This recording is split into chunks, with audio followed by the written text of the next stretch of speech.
All right, here we are. Welcome in, everybody. How you doing?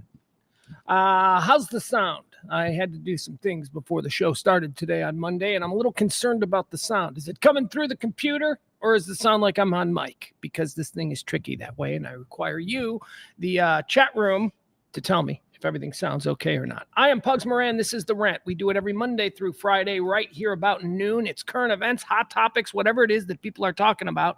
We do it here. Seriously, there's nobody in the chat. There we go. I'm like, what's happening here? Ever since Restream changed their format, I used to wait until the chat room was full, until I'd come into the show and hey, I knew there were people. Now it's like there's nobody, they don't show me the chat. There we go. Now we got everything. Sounds good, April says. Thank you. I rely on you. Cliff, thank you, pal. We got Al. We got Taronda. We got Frankie B. Okay, here we go. Jeff is here. The Restream number shows that there's 0 people tuning in right now. 0. And yet here we are in the chat room talking to any number of folks. I hate you, Restream. Wrong camera. Camera's here. I hate you, Restream. Did you have a good weekend? I had a good weekend. I hung out with the kid all weekend. I got a 15-year-old boy. We fought a lot. That seems to be what we do all the time. What did we fight? We fought about something so stupid. Something really dumb. Oh yeah, here it is. So my son plays high school football and he's a center, and he's recently taken on the added responsibilities of being the long snapper, and he's gotten really good at long snapping, and we're hoping that maybe down the road that'll be the difference between a scholarship and not a scholarship, because he does have this trick now in his bag. So he's really, really dialed in to practicing. So we spent all weekend, 105 degrees, whatever, trying to, work on his snaps and work on his spin and his positioning and all that stuff. He's getting very good, very good. Compared to where he was 6 months ago, oh my God. Holy shit. Anyway, point is this. We're out there in University Park. We're looking for a place this weekend. It's 105 degrees out, so we're looking for a shady place to do some snaps outside. So we decide, let's just walk over to the SMU campus. We're like, yeah, let's do this, SMU campus. So we walk over. It's beautiful. It's a Saturday. Kids are moving in. I mean, the vibe is just incredible. So we go out to the gigantic SMU quad. You know what a quad is on a college campus. It's where people have picnics and throw frisbees, and, people play flag football and all that kind of stuff. It's a giant grassy area for student lifestyle activities. That's what it is. So we go out there, we find this great little area, and it's under some shady trees. And I'm like, this is perfect. The problem is there's nobody else out there. So we're the only people out there. And I walk out onto the grass, and my kid is standing on the sidewalk. And I'm like, what are you doing? And he's like, you can't go on that grass. And I'm like, what? What are you talking about? It's like, I don't think there's anybody. I don't think you're allowed on that grass. And I'm like, dude, it is the main front lawn of a college university. You don't think this was designed for picnics and frisbee? And we got into a huge, huge fight, because I'm like, I wasn't upset that he was wrong that, the grass at a college campus isn't for students. Wasn't upset that I was wrong. I was upset that he was unwilling to use his brain to go, you know what? This is a college. I bet you kids walk on this grass all the time. And then as we're saying that, like 2 kids just cut across the grass and they're in the background. And I go, see? Like, I was upset that he was being kind of a follower. Like, he wasn't like, being courageous in life and going, yeah, it's grass. I'm going to throw the football around on here. There's no signs that say do not be on the grass. And again, as we're having this argument, 2 students just walk right across the grass. And at that point, I kind of lost my shit as a dad. I go, see? And I pointed and I embarrassed him, and he walked away, and it was awful. I felt so bad because although I won the argument, I proved to him that people could go on the grass at SMU. Even though I proved that to him, I failed to recognize that he's a 15-year-old boy and these were a couple of college girls, and I just pointed and embarrassed him, and that was not cool of me. So he starts walking back, 105 degrees. He starts walking back to the house, which is like 2 blocks from where we were. He starts walking back to the house, and I'm like 20 feet behind him, and I'm starting to feel bad, so I start to apologize. So he turns around, and he whips the ball at me. I wasn't ready for it. He hits me right in the face. So now we're up to another level because now I'm really pissed. And he hates when I get pissed in public because I tend to be, performative. And like if you're in a house, you might open the window and go, what's that guy yelling at that kid for? So again, that was a problem. We ended up walking back to the house. We ignored each other for about 15 minutes. And then we calmed down and I said, you want to go to the other park? And he goes, yeah, let's go. And all was forgotten. That's like the relationship between me and my 15-year-old. It's we love each other and we get over it, but oh my God, do we scream at eeach other. Oh my God, we vent on each other. We get it all out. And then it's like, 5 minutes later, we're like, yeah, that was just, that's you know me, right? I made you. It's like I look at him, I'm like, I made you. I know what that was because that was something that I do too. So that was my weekend. Other than that, he ignored me all weekend. He ate a bunch of stuff. God, a 15-year-old kid, he eats. I'm in training for football. Dude does 5 meals a day. I'm not even kidding. He wakes up, he has a couple of burritos, then breakfast burritos. Then a couple of hours later, he's like, I'm going to go get some muffins. And he's eating 2 muffins. And then like an hour after that, he's like, I want a grilled cheese. And then like 3 hours after that, after we work out, make a Philly cheesesteak. And that's dinner at like 6 o'clock. So don't think he's not going to want to eat again at like 8. And then he's like, let's go to McDonald's. Can we do Grubhub? I'm like, ugh. He's not fat. He's not fat. He's just big. He looks like a Texas high school center. He's just, I guess you might say that kid's kind of a hefty kid. He's big. He's just big. He's burly. And anyway, I can't keep up with him food-wise. Peter's here. Hi, Peter. What's new? Let's see. He says, Pugs performative? No way. Mama B is here. Hi, Mama B. Fast Outdoors, hanging out in the chat room. He says, hey, Pugs, I ended up having to take Caleb Williams for a fantasy quarterback football. As a Bears fan, will he be good? He is going to be extraordinarily good. He is going to make us all forget about C.J. Stroud last year. That's right. I said it because I'm all in. And why wouldn't I be? Because it's football season. No, I think isn't Caleb like the number one like drafted next to Mahomes or something? I don't know. He's really hot in fantasy football. I think it's a safe bet. Here's why I think it's a safe bet. Not because I'm, a Bear fan and completely biased, which I am, but there are other aspects to it as well. This new offense is going to do nothing but throw the ball, and he is a quarterback who can throw the ball, and he's got 3 elite. Well, 2 are elite. One is probably going to be elite guys he's throwing to, in DJ Moore, Keenan Allen, and Rome Odunze. Then he's got 2 really good. He's got one of the best unknown tight ends in the league in Cole Kmet. I think Cole Kmet's going to have a breakout year. Then he's got Gerald Everett, who, Herbert was throwing to for the last, 3 or 4 years. So, I mean, he's got weapons, and he's got Swift in the backfield, and he's got Roschon Johnson in the backfield. I think Caleb Williams is going to be a very safe fantasy winner.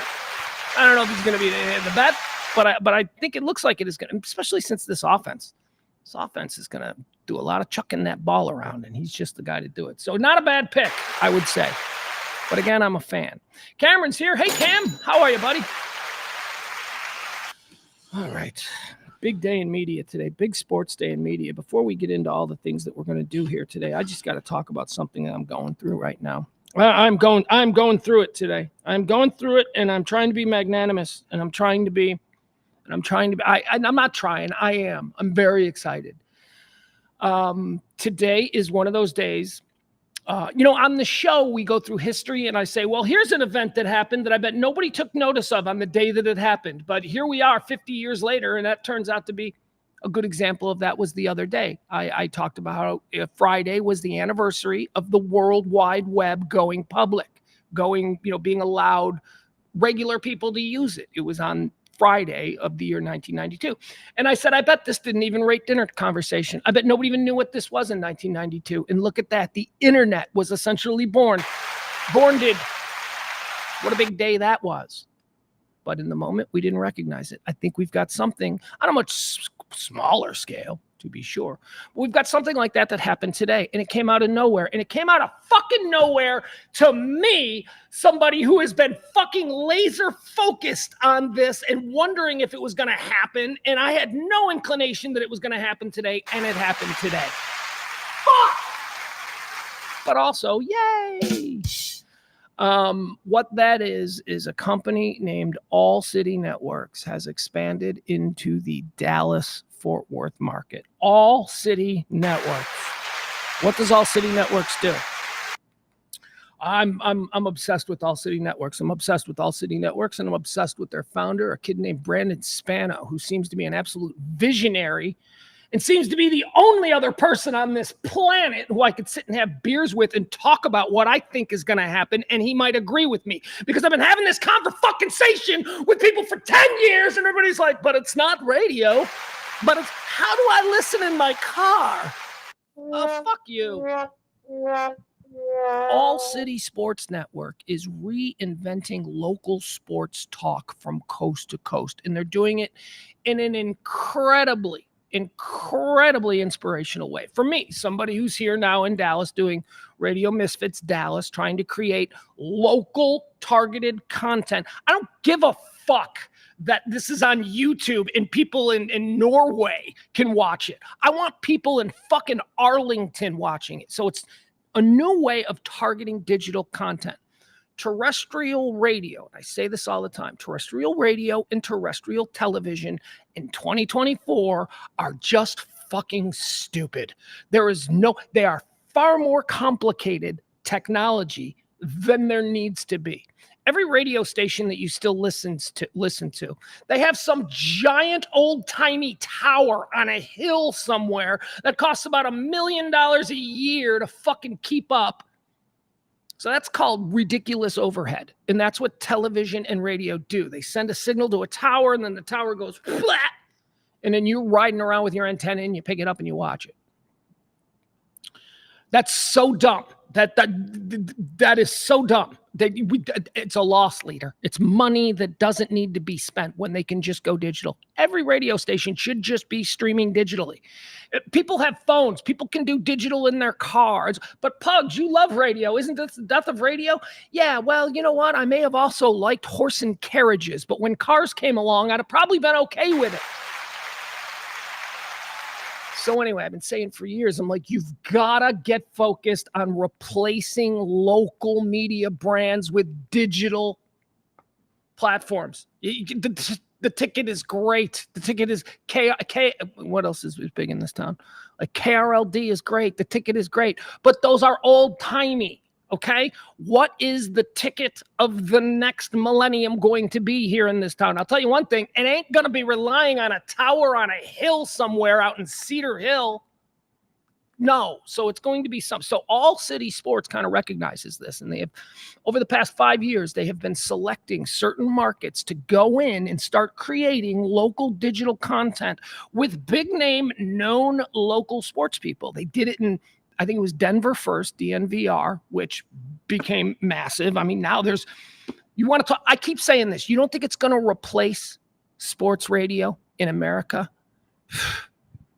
Well, you ain't talking to the people I'm talking to, because I can tell you that you ask that question to sports program directors in Philadelphia, Chicago, Phoenix, and Denver, and they will tell you, holy fuck, All City is real.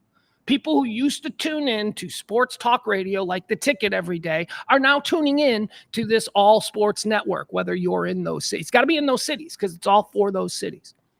I myself, I am a daily consumer of CHGO. I used to listen to sports radio religiously, and I still do from time to time. But the fact of the matter is that at night when I want to get my Bears camp reports and I want to hear really fun conversation by really articulate and bright people talking about my team, I don't go to local sports radio anymore. Half of my favorite sports radio personalities are now at CHGO in Chicago. That's part of the All City thing. So when I moved down here 3 years ago, I started going, why the fuck isn't there a Dallas version of CHGO or DNVR or Philly? I don't know what Philly's is. PHLY, something like that. I don't know.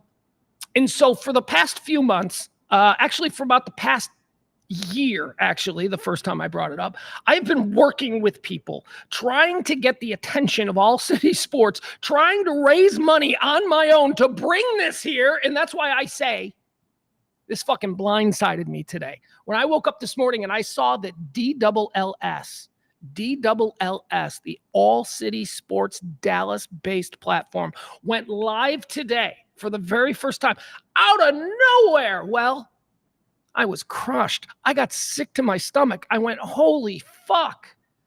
This shit that I've been talking about is being done. Other people were doing it. I wasn't talking to the right people, obviously. Talking to a bunch of rich old guys who are like, but is it radio? Huh? Fuck. So then, after my initial sick to my stomach about what DLLS was doing, then I settled in and I went, okay, so what? I'm going to let that ruin my life? This is fucking awesome. Good for them. And by the way, before anybody gets it twisted, this is not about, I'm not a sports guy. I'm a sports fan, okay? I don't do sports talk or that kind of thing. So this is not like, oh, Pugs wants to go work there. No, we're doing our own thing here, Radio Misfits, trying to figure it out. And all I do is I look at those people and what they're doing as proof of concept that we're doing something proper, which is targeting local Dallas people with entertainment. That's not what I'm doing here. I'm just ranting into a microphone about current events from Dallas. But those are the plans. Over the course of the next few weeks, months, we'll start unveiling other shows here from Radio Misfits Dallas. But man, it's proof of concept what All City is doing. And I listened to the very first show. They went live at 11 o'clock with a Dallas Cowboys show.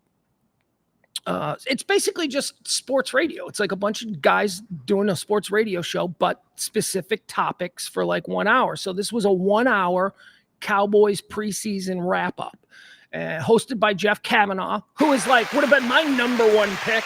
I'd have been like, yeah, you got to get Kavanaugh. I just said, you got to get Kavanaugh. I'd have gone after Richie Witt. I'd have gone after some younger people. Like there's some really good young sports guys that are doing digital content here. I'd have done that, but they went for the first show. The Cowboys team is going to be Jeff Kavanaugh. It's going to be Clarence Hill Jr. It's going to be Jesse Howley, and it's going to be some girl who does cowboy coverage, and I don't know her name. I'm unfamiliar with her. But the first show went on at 11 o'clock, and I watched the entire first show, and it was awesome. It was awesome. I'm like, I can completely see how this is going to be a hit. Their daily content, their multiple shows every day that they'll be uploading to YouTube is going to be really great. There was already a weird, awkward, apparently Clarence Hill, the longtime writer for the Fort Worth Star-Telegram Cowboys beat. Clarence Hill, back in the day when Jesse Howley was coming on to the Cowboys, remember he was like a reality show winner guy? Jerry Jones had that reality show, Who Wants to Be a Cowboy? And Jesse Howley won. And then he made the team. He shocked everybody.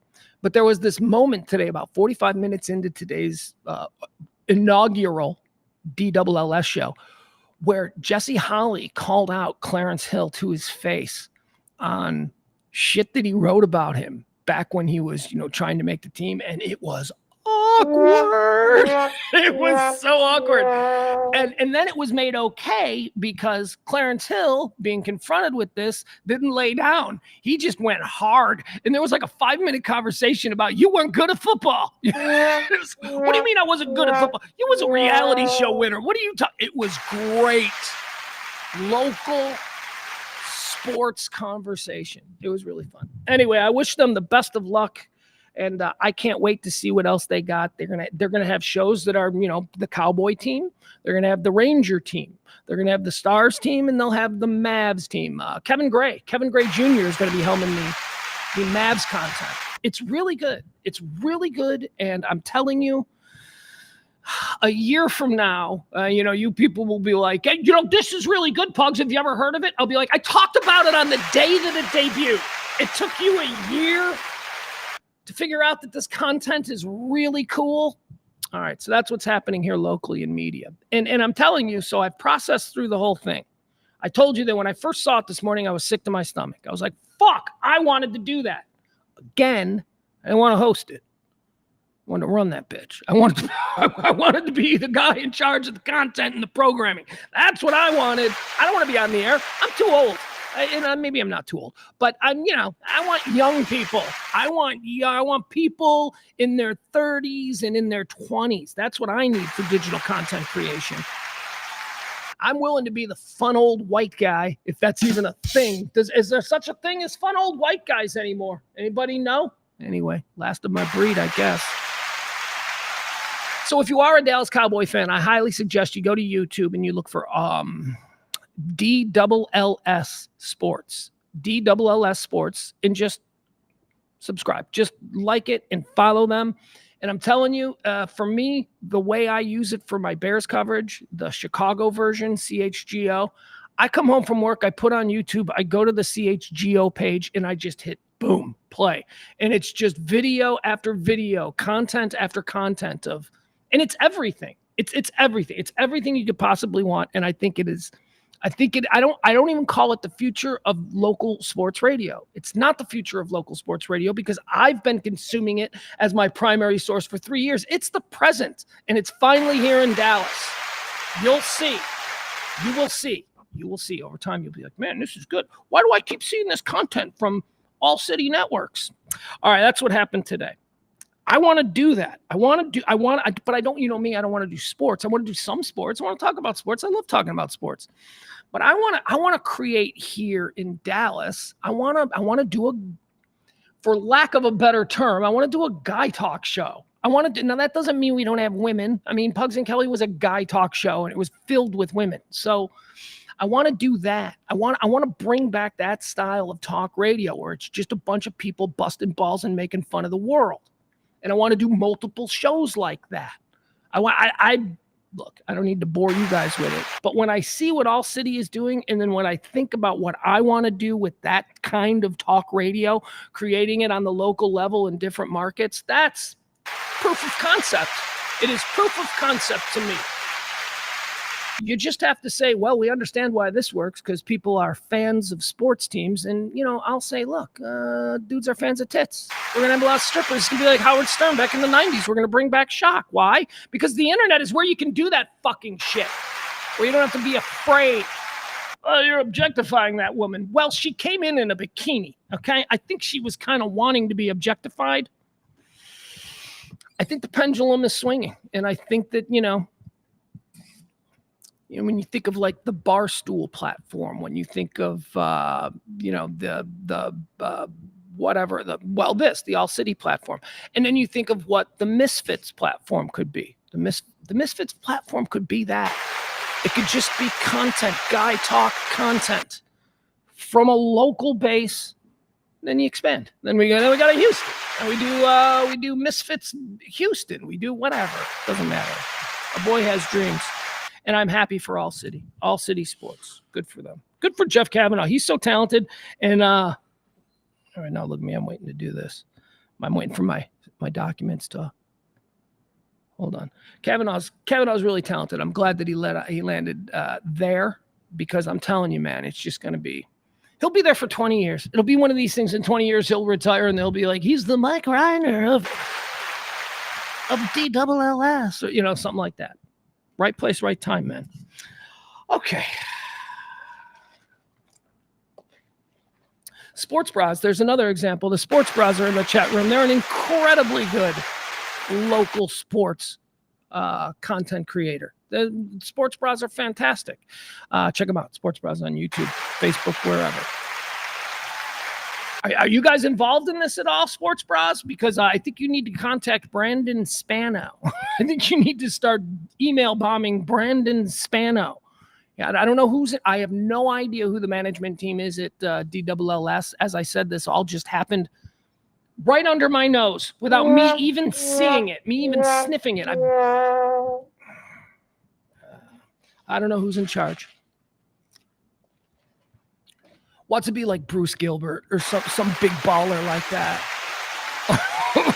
That'd be awesome. That'd be awesome. All right. Should we start the show? Should we start the rant? Why not? All right, let's get started. It is the rant. I'm a middle-aged narcissist who does this every day, Monday through Friday at noon. We do the show every day from the Kelly Moore Memorial Studios in the beautiful E-Galleries on Dragon Street in Dallas's Design District.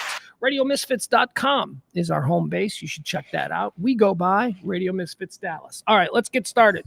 It is the 26th day of August, year of our Lord, 2024. There are 239 days already passed in this year with 127 left to go.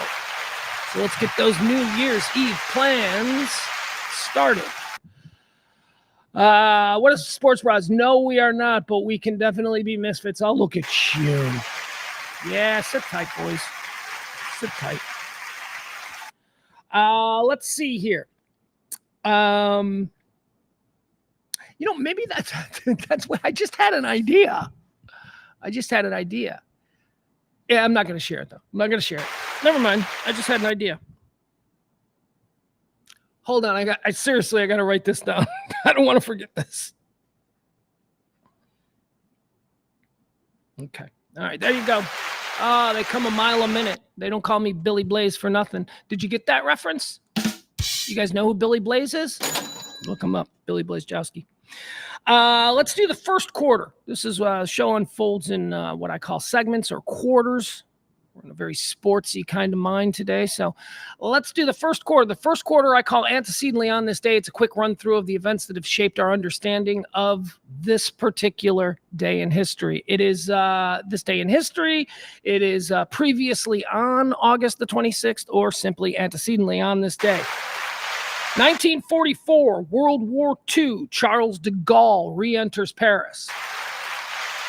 Don't get me started, you freaking hashtag never forget. Everybody forgot Charles de Gaulle was a badass.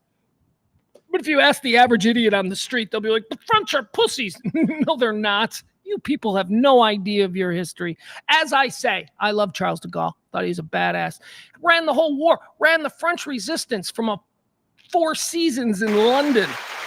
He's like, yeah, the Nazis came over the ridge and we were just not ready for them. But we got the army together and now we're over here in London working with them. De Gaulle back to Paris on this day in 1944, like a badass, just walking in like Conor McGregor. On this day, antecedently in the year 1978, a papal conclave, elected Pope JP1, John Paul I, became Pope on this day in 1978. It's a weird period of time for me with world leaders. John Paul I became Pope on this day in 1978, and then he died a year later, and then we got JP2, who was, I think, a much better Pope. I don't know. JP2 was like my Pope most of my life as a Catholic growing up. JP2 is the one that I kind of think of when I think. I like Pope Frank, don't get me wrong, although I'm a lapsed Catholic now. But back then, when I was an actual Catholic, it was all about JP2. Not this guy, not JP1. He was born on this day, though. What else do we have? Or no, he wasn't born on this day. He was made Pope on this day. On this day, here's why I say it's a weird time for world leaders, because he was elected Pope and then he died and we got another Pope. And right around this same time, Brezhnev died, who was the leader of the Soviet Union. And then we got Yuri Andropov, right? Yeah, and then we got Yuri Andropov. He replaced Brezhnev, and then he died. He was Yuri Androp dead. And then we got Chernenko. He looked like the cowardly lion from Wizard of Oz, Chernenko. Anyway, moving on. Nobody cares what you think former Soviet general secretaries look like. Maybe they should. On this day in 2009, J.C. Dugard is discovered alive in California after being missing for over 18 years. J.C. Dugard, you guys know this story? This is the craziest damn story. I mean, there's a lot of these crazy stories. Like remember we had Elizabeth Smart. She got taken, and then she got I'm not gonna say abducted and adopted by the crazy religious people, and they made her dress in robes, and they were out in public. But she was only gone for a couple of months, right? How long was Elizabeth Smart gone? It weren't 18 years. Jessie Dugard was walking to school when she was 11 years old. Some dude, hey, little girl, want some candy? Or however it's done. She got in the car and they didn't see her for 18 years. And then, get this, you want to know how they found her? 18 years later. So she's 29. She's almost a 30-year-old woman. The guy who abducted her and her had a kid, had a baby. So he obviously knocked her up when she was 12 or something. And that baby was now going to college, and they were caught looking at the University of California, Santa Barbara or something. They were taking a campus tour, and one of the people who were giving the tour was like, this just seems really weird. And they called the police, and it turned out to be J.C. Dugard, 29 years old now. And she's taking her. So she's abducted, and it's this horrible, horrible. I mean, it's a horrible thing to have happened. She's 11 years old. Her life was robbed from her, and she was given this crazy person's life. You are now my princess, and we shall repopulate the earth. But first, let's take our eldest child to college. And they went to college, and it seems so normal. Like, here you go, they're going to college. They're not hiding. What an off. And then she goes back to her family, but she's 29. She spent 18 years with this crazy person. Oh my God, what an awful story. Why am I applauding? No idea. It's a terrible story. 2009, JC Dugard was discovered alive in California after being missing for over 18 years. Her captors, Philip and Nancy Gerardo, are apprehended. Yeah, apparently Philip Gerardo had a chick. He had a woman, but he's like, I like little girls, and they abducted her, and it had kids. Ugh. I feel like I made a little bit of light of that story. I shouldn't have made any light of that story. I'm just my whole. That's not anything that's funny. It's weird. Odd. Horrifying. It was on this day in 2009. On this day in 2015, 2 U.S. journalists are killed. Oh, God. Come on, man. I hate these stories. Geez. This is the girl in Virginia, the news reporter who was talking to a member of the Chamber of Commerce about some bullshit, and then some psycho former reporter who got fired the week before shows up behind her and puts a bullet in her head on live TV.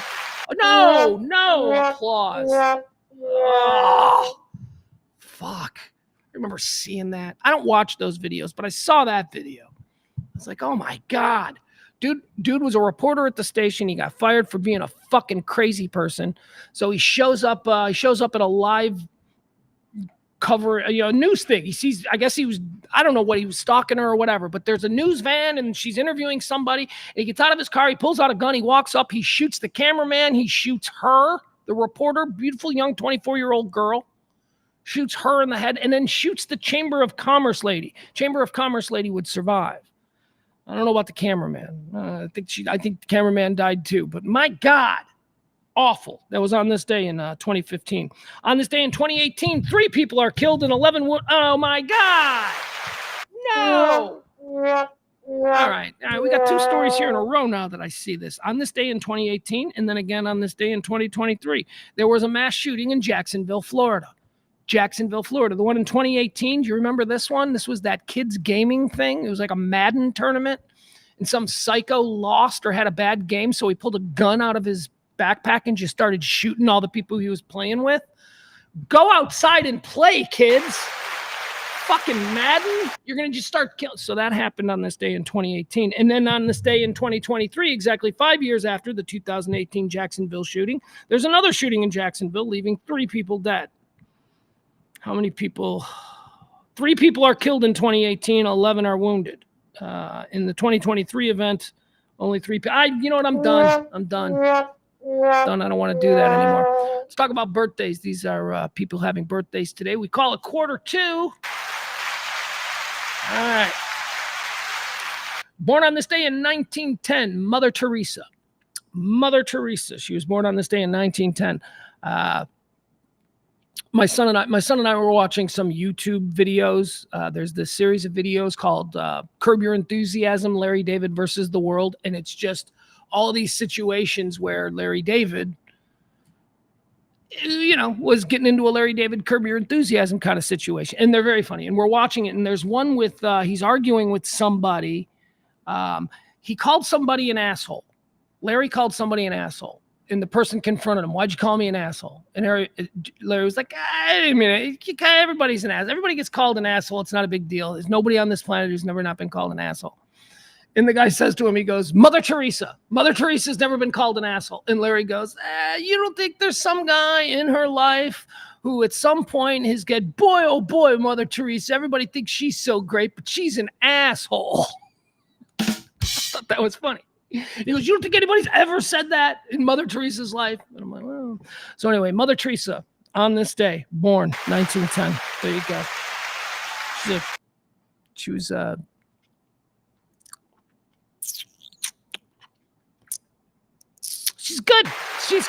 I had to think about it. I'm like, do I have any hot takes on Mother Teresa? I don't. I really don't. All right, born on this day in 1910. Born on this day in 1935, Geraldine Ferraro. She was the first female to ever be put up there on a major presidential ticket. She was the VP selection for Walter Mondale, and the whole country was like, we're going to have a woman. And then we didn't, because Mondale lost every state. It was the biggest landslide in recent presidential electoral history, that's for sure. Born on this day in 1959, Stan Van Gundy, basketball coach. I like that guy. There's two Van Gundys. There's one who's kind of fat and bushy, and then there's one who's kind of small and nebbishy. Nebbishy. Can I say nebbishy? Is nebbishy racist? Because I said it and I went, that sounds like it could be anti-Semitic. Is that a, because nebbish is a, but no, because I think nebbish is a Yiddish word. So anyway, I'm clear. I don't know which one Stan is. I think Stan is the fat, bushy Van Gundy. I think the other one is the small, skinny Van Gundy. Born on this day in 1959. Born on this day in 1960, Branford Marsalis. Oh, he's good. Never heard a goddamn thing he plays because I don't like that kind of music. I'm in a steak restaurant and I'm like, Branford Marsalis music. I'm like, what is Branford? I guess he's good. He's good. Oh, what, Pugs? You're so uncultured. Yep. When it comes to Branford Marsalis, I don't know anything about that guy. He was on TV, right? And he's like, people are like, he's a genius. I'm like, at bad, boring music. All right, moving on. Let's see here. Born on this day in 1960. Here's one. This is going to be a visual. We're going to look at this one. Born on this day in 1960. Haven't heard this name since probably 1984. Oh, but boy, let me tell you, back then, man, I was a big fan. Do you guys know who Ola Ray is? Ola Ray, born on this day in 1960. Well, I knew who she was. This was Ola Ray. Look at this. Look at her. You guys remember her? The girlfriend from Thriller? Michael Jackson's girlfriend from his pretend girlfriend from Thriller? Ola Ray was a thing, man. When I first saw her, I'm like, 14, 15 years old. I'm like, man, let's see more of her. We saw nothing more of her. She had absolutely nothing else to add to her resume. And today's her birthday. All right. Born on this day in 1960, Ola Ray, the chick from Thriller. Born on this day in 1965, Chris Burke. Chris Burke. Who doesn't love Chris Burke? I love Chris Burke. Chris Burke, Corky from Life Goes On. That dude was awesome. It's like when I first heard about Life Goes On, the TV show, and they're like, we're casting an actual actor with Down syndrome. I'm like, no way. And then I watched it, and I'm like, Corky's awesome. Remember that Sunday nights, like 7 o'clock, Life Goes On ABC? That was a good show. I enjoyed that show. Corky, Chris Burke, born on this day, 1965. Have there been any other Down syndrome actors? What was remember, was it Blair's cousin from Facts of Life? Jerry something? What has she got? She's got a thing. I don't know how to be respectful. I mean, I'm just trying to openly talk about, struggles that people have. Who else? Anybody else? Have there been any other like celebrities with, I'm just going to say, like that thing, like Down syndrome, like mentally, is retarded even a word anymore? Can we even use that? I mean, it's a word, right? Like that's a word in the dictionary. I don't mean anything hateful by using it, but it does seem to be a word that sums up what I'm asking. Chris Burke, born on this day in 1965. Oh my God. I just had the darkest kind of, I'm not even going to say that. It's a dark, I'll wait till we actually start doing a real shock radio show like it's 1995 to say the kinds of things that I just thought, but it wasn't particularly interesting or kind. So born on this day in 1980, Macaulay Culkin. I never thought that I'd say this, but he is my second favorite Culkin. Kieran Culkin is way cooler than Macaulay Culkin at this point. Now, if you'd asked me in 1995, I wouldn't have even known who Kieran Culkin was. But, Macaulay Culkin, born on this day. I think Macaulay Culkin's pissed because Kieran Culkin has an actual career as a grown-up actor. He's very good. He was Roman Roy in Succession, and that's really where he blew my mind. But I can't wait to see whatever else he's in because he is a good actor. So do you think Macaulay Culkin looks at Kieran and goes, why did they have to go with a different Culkin? Why couldn't I, Macaulay, have gotten these roles? You know, there's got to be something going, okay, so I was okay to be a big super mega star at 10, but I'm not allowed to be a big mega star at 35. But my brother is, who everybody, with first time they see my brother, they all say the first thing, that's Macaulay Culkin's brother. He's allowed to have the adult career, but not me. All right. Born on this day in 1980, Macaulay Culkin. Born on this day also in 1980, Chris Pine. All right. Who is Chris Pine? A lot of Chris's in Hollywood, and I like them all. So let me try and get my Chris's in line. Chris Pine is Captain Kirk. Chris Pine is Captain Kirk. Chris Pine was also in the Wonder Woman movies, I believe. Is he Steve Rogers? No, Steve Rogers. Who's Steve Rogers? Is that Wonder Woman or is that the real name of Captain America? Because, see, I confuse Chris Pine with the dude who plays Captain America, who is Chris, I don't know, let's call him Sullivan. That one I don't know either. And then there's a couple of Australian Chris's. One of them's Thor. And then there's Fun Chris, who is the guy from Parks and Recreation. But this one is definitely, Chris Pine having a birthday today is definitely Captain Kirk. He's also the son of the sergeant from Chips. Yep. All right, that's going to do it for birthdays. Let's move on to dead people. These are people who've died on this day. We take a look at what they've done in life, and we either send them to heaven or we banish them to hell. Let's do it. It's dead people, dead on this day. Oh, wait a second. I missed a birthday. I'm sorry. Happy birthday, Elvis Andrus. Texas Ranger legend, Elvis Andrus, born on this day in 1988. All right, now dead people. At 74? I didn't think this person, if you'd have asked me, when did this guy die? I'd have been like 1949. I mean, I didn't think he was around all the way through the 50s and 60s. Did he shut up? Is that the thing? Did he shut up for a bunch of years? Dead on this day in 1974, Charles Lindbergh. Fuck that guy. Fuck that guy. Fuck that guy. Charles Lindbergh, okay? This is like he was a superhero to your great-grandfather. Here's what, first of all, can we start with Charles Lindbergh and his bullshit? All right. Charles Lindbergh is famous and was considered a hero. And oh my God, he's this great guy for doing something that any of us can do anytime we want to do now and have been able to do it basically since like a month after he did it, which is cross the Atlantic in an airplane. You know what he did? Or did he fly around the world? He crossed the Atlantic. Doesn't matter. You can fly around the world anyway. It's not impressive. It was impressive when he was the first. But then like within 3 months when there was like 8,000 people who had done it, you should have gone, maybe it wasn't that impressive. Maybe he was just the first to do it. It's not that hard, really. It's just nobody had done it. And he's like, I think I'm going to do it. And they're like, nobody's ever done it. And he's like, I'm going to do it. And he did it. And then people were like, yay. And then like now, 50 billion times a day, people do what Lindbergh did. They don't get a ticker tape parade. Anyway, here's the other problem with Lindbergh. He became a Nazi. Yeah, that fucking guy. He became friends with Hitler. He's like an American icon. He's like, I flew a plane across the ocean. Impressing everybody except time travelers in attendance. Time travelers were like, this is really not something that deserves a ticker tape parade. But, so he's got all this goodwill of the American people, and he starts palling around with Hitler. Charles Lindbergh. Maybe that's why he was quiet in the 50s and the 60s and then died in 1974. Charles Lindbergh is not a hero. He's not a hero. He didn't do anything impressive, and then he hung out with Hitler. So fuck that guy.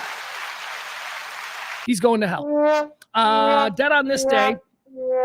And I don't care. But Jimmy Stewart played him in a movie. Yeah, well, that was miscast. Jimmy Stewart should not have played Charles Lindbergh. Born on this day in 1980. Tex Avery, American animator, director, and voice actor. Tex Avery did a whole bunch of the early Warner Brothers, some of the great Warner Brothers stuff. We're putting Tex Avery in heaven because he's awesome. Dead on this day in 1986. How about Ted Knight? Yeah. Judge Smales from Caddyshack. How about Ted? Mary Tyler Moore. Who did he play? Who did he play? Who did he play? Ted Knight played. I don't know. Whatever. He was great in Mary Tyler Moore. And then when I was a kid, he was on a sitcom. Was it Too Close for Comfort? You guys remember Too Close for Comfort with Ted Knight? It was like he played a cartoonist, and he was a cartoonist in San Francisco, and he had 2 smoke show daughters. Although, if we're being honest, one of the daughters was a total smoke show, and the other one was like the nerdy, smart, responsible daughter who you're like, if she took her glasses off, she'd be hot, but she never did in the show. And he was a cartoonist, and he drew Space Cow. I think Space Cow was the name of the character. And he used to draw the Space Cow with a puppet of Space Cow on his drawing hand. I always thought that was interesting. Too Close for Comfort. Ted Knight. He's going to heaven. Heck yeah. Ted Knight goes to heaven. Dead on this day in 2004, Laura Branigan. Whoa. Whoa. Whoa. Laura Branigan. You take my self-control. Right? Isn't that her? But also, Gloria. Didn't even know she was dead. We're putting her in heaven. Laura Branigan. Had no idea she died. Probably heard about it when it happened and went, okay. She got 2 songs. Gloria. And then the other one, Laura Branigan. But she's going to heaven. She seems okay. There's no reason not to put her in heaven. I can't think of any reason to not. Gloria. Dead on this day in 2003, Bob Barker. Bob Barker, Price is Right. That's funny because I guess I would have just assumed that he was dead, but also there was like a part of me that was like, he might still be alive. So when I saw his name, I was like, really? Yeah. He died. When did he die? 2023. He just died? He lived to be 100 years old. He was born in 1923. He died in 2023. Bob Barker, American television and game show host. We're putting him in heaven. He was cool. Nothing wrong with him. Cosmic Cow. Kevin Barber reminds me, the Ted Knight created cartoon character in the show Too Close for Comfort was in fact Cosmic Cow. I tell you, Lydia Cornell. Tell you, man, I don't know what to make of that. That name doesn't mean anything to you. What is you, gay? Back in 1984, Lydia Cornell was one of his daughters. And she's never done anything else in TV. But I was probably like 13 or whatever, really horny. And she had huge boobs and blonde hair. And, she was kind of like a Suzanne Summers type, but I thought way hotter. Lydia Cornell was his daughter. Oh, also, this is the show, the Too Close for Comfort, the Ted Knight Show. That's the show that introduced us to Jim J. Bullock. Monroe. He played Monroe. Monroe lived downstairs and spent a whole lot of time with the 2 hot daughters, but Dad didn't seem to mind that Monroe was spending time with the 2 hot daughters because there was something that went unsaid on that show. I'm going to be honest with you. Jim J. Bullock, a guy who I got to know a little bit, he used to do our show in Chicago all the time, and he's a lovely dude, really fun dude, but super gay. No doubt in anyone's mind about Jim J. Bullock being super gay. So when they cast him to play Monroe on Too Close for Comfort on ABC television in the 1980s, he was super gay, and they never said he was gay. He was just a dude who lived in San Francisco. He lived in an apartment underneath the hot daughters and whatever. But that was the first time where I went, okay, that guy's gay, right? But they're not saying it. Why aren't they just gonna go, hey, this character's gay? I was 13. I thought that's how the world worked. But I'll tell you what, if you want to make a case for Too Close for Comfort in the way they normalized the character of Monroe as being one of the most progressive and forward-thinking shows in the history of television insofar as how it deals with homosexuality, I might sign off on that because he was obviously gay. They just never made a point of it. They just never went, hey, it's the gay guy downstairs. They never did that. They didn't feel compelled to. They just let Jim J. Bullock be super gay. Just be like real flamboyant. And, he was like Jack from Will and Grace. Anyway, nice guy. Is he alive or dead? Now I got to know. Jim J. Bullock. I think he might be dead. Oh, my God. I think he might be dead. Jim J. Bullock. Oh, it's not Jim J, right? Isn't it JMJ? There it is. It's JMJ Bullock. What the fuck? Is he alive? Is he alive? Yeah, he's alive. Oh, he's alive and he's happy, man. Hold on. All right, Jim J. Bullock is alive. I was going to show you pictures of him, but I realized I was on Google. And Google Images are not for sharing. Google Images suck to share on this platform. I gotta go to Bing if I want to share pictures. But there was a picture of like a 69-year-old JMJ Bullock in a swimming pool with another dude, and they looked very happy and good for them. That's what I say. Peter says the Paul Lynde of the 80s. Yeah, Paul Lynde was like that too, but Paul Lynde, there were like Paul. If you remember Paul Lynde, who was obviously a gay man and wasn't really putting on any macho airs for television, Paul Lynde, there was all kinds of like sexual innuendo with Paul Lynde. You knew he was gay. They always made like, well, maybe Paul's into that, and then he'd be like, you know, and that was they weren't. Again, they weren't saying Paul's gay, but for completely different reasons. They weren't saying Paul's gay because, you know, back in 1975, there would have been, you know, they would have burned the studio down but they didn't shy away from the fact that Paul was interesting. Let's just say that. He was interesting. Look at Wayne! Got eye! It's my guy, Wayne. Wayne's my old friend. I like Wayne. All right, that's going to do it for the first 3/4 of today's show. Now it's time we talk about current events. We're going to go through a list of things that are happening in the world today. I'm going to just go a little bit nuts. I'm going to rant. It's a free form stream of consciousness. I don't take breaks. I just keep talking. So if you're with me, let's do it.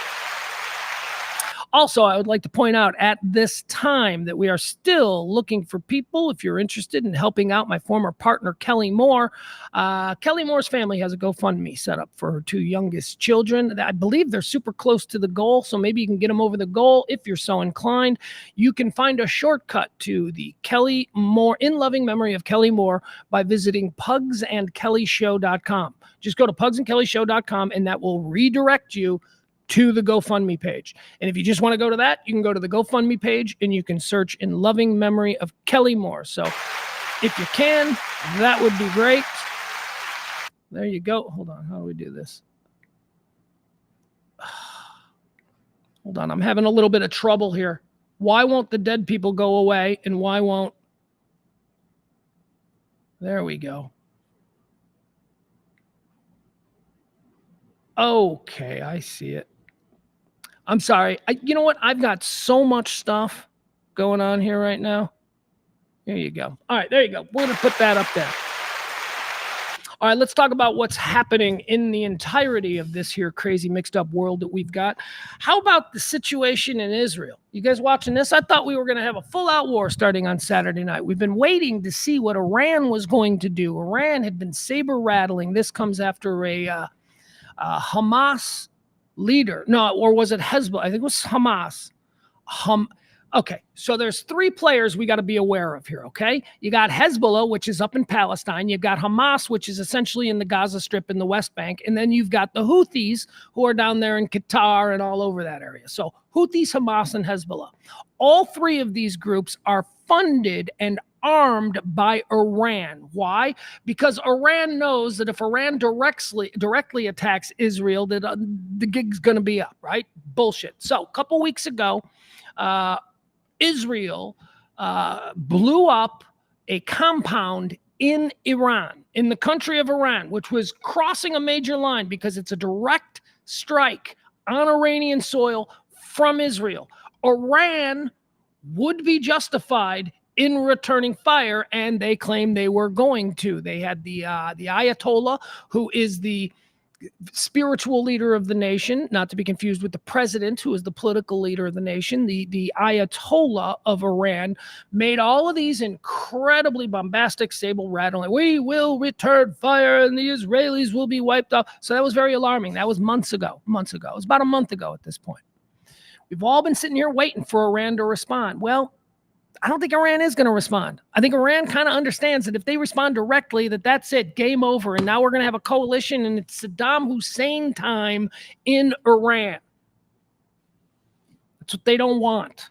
They like just being the asshole in the region, and they just get up to the line where we're going to drop the hammer on them, and then they back off the line. So what has been happening now over the last couple of weeks is that the Houthis, Hezbollah, and Hamas, who are all backed by the Iranian government, they have been stepping up attacks against the Israelis, both in the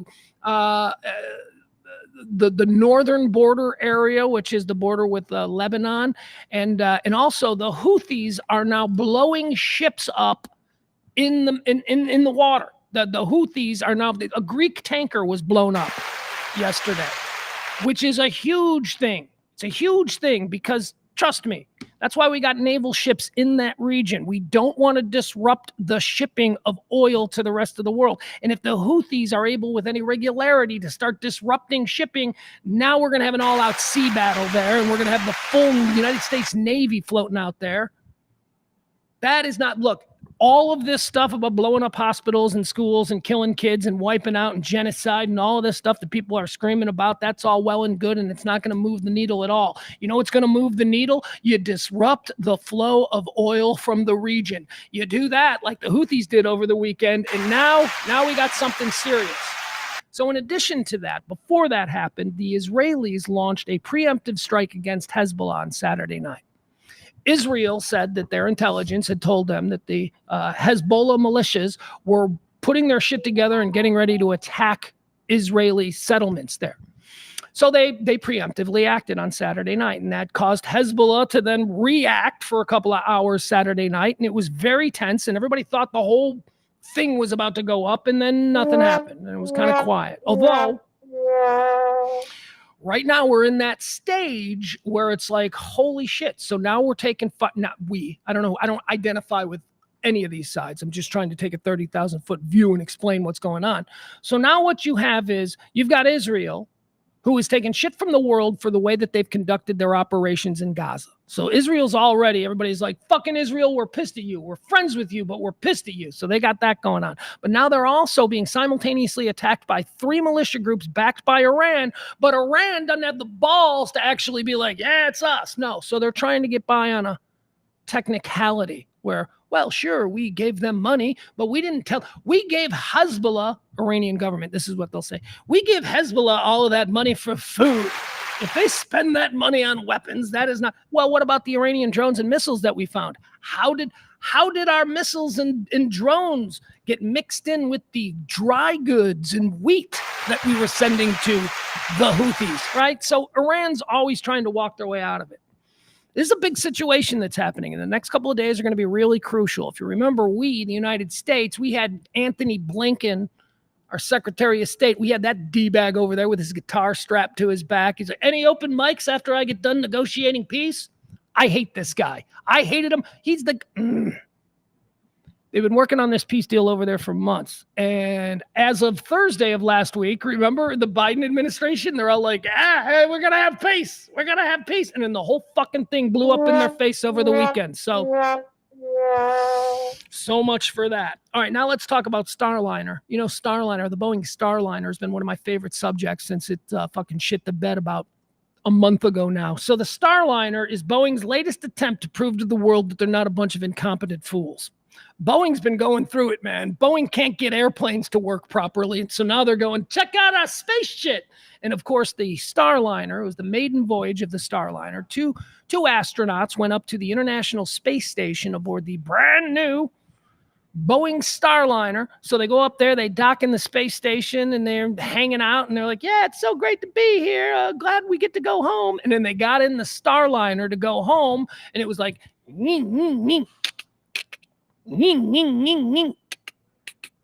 you guys got any jumper cables around? Anyway, the Starliner, because it's a Boeing product, it wouldn't start. Actually, I'm just dumbing it down.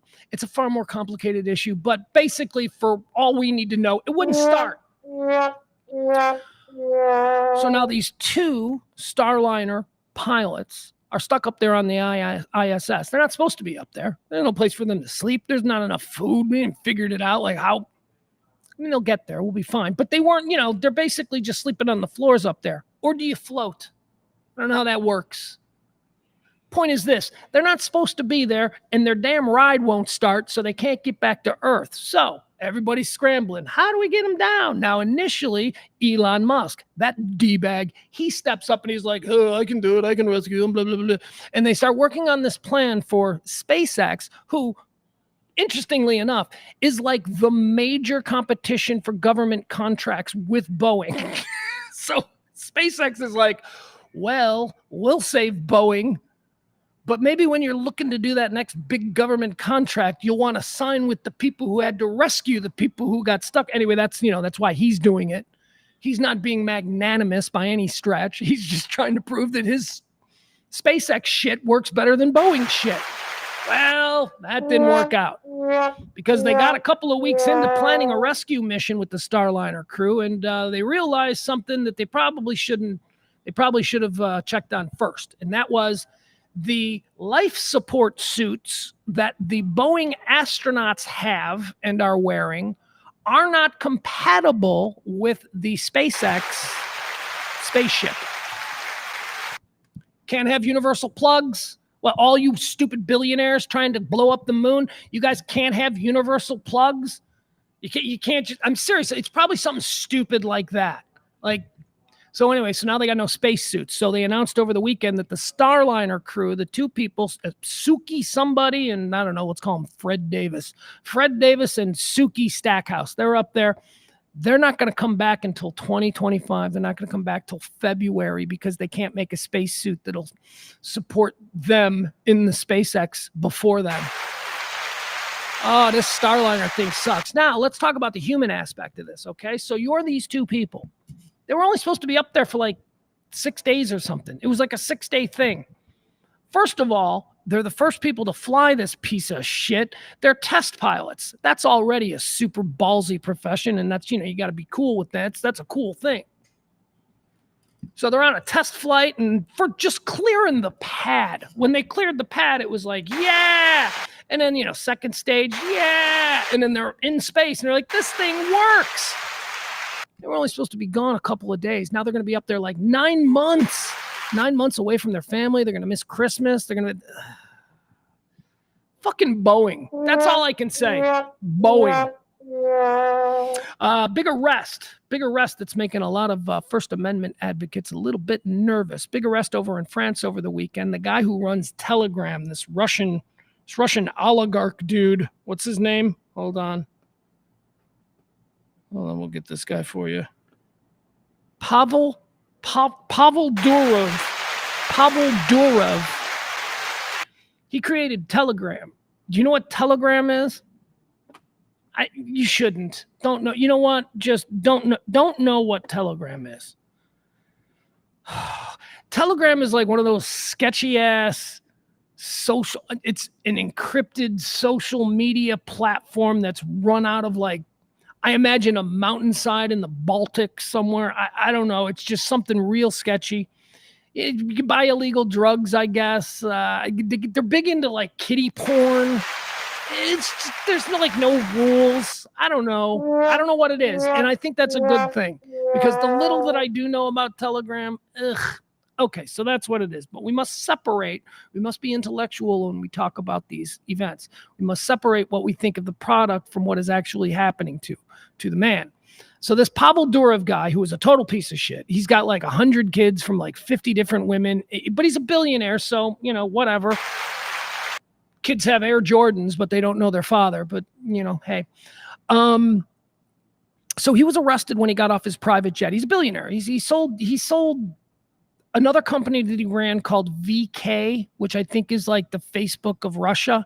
He sold that for $11 billion 10 years ago. And then he's got Telegram and that's worth another whatever. Anyway, his private jet lands in France and he's arrested on a warrant. Now, this is, I'm going to read you the details here. Okay. Just so we get because then we're going to have a conversation about, is he a bad guy? Oh yeah, totally. Probably a total piece of shit. I'm sure he's responsible for some horrible things. But is this right? Is this right? Is he a bad guy? Yeah, he's a bad guy. But is this right? I don't know. I don't know if this is right. It makes me nervous.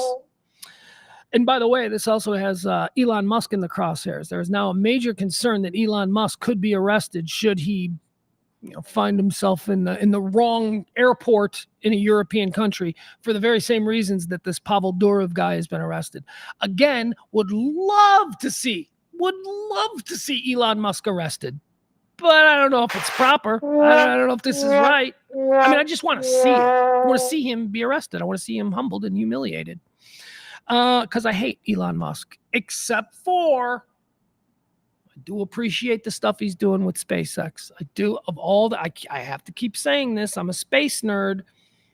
That seems to be the only legit thing that he's involved in that I'm like, yeah, all right, keep going, kid. Everything else, total D-bag.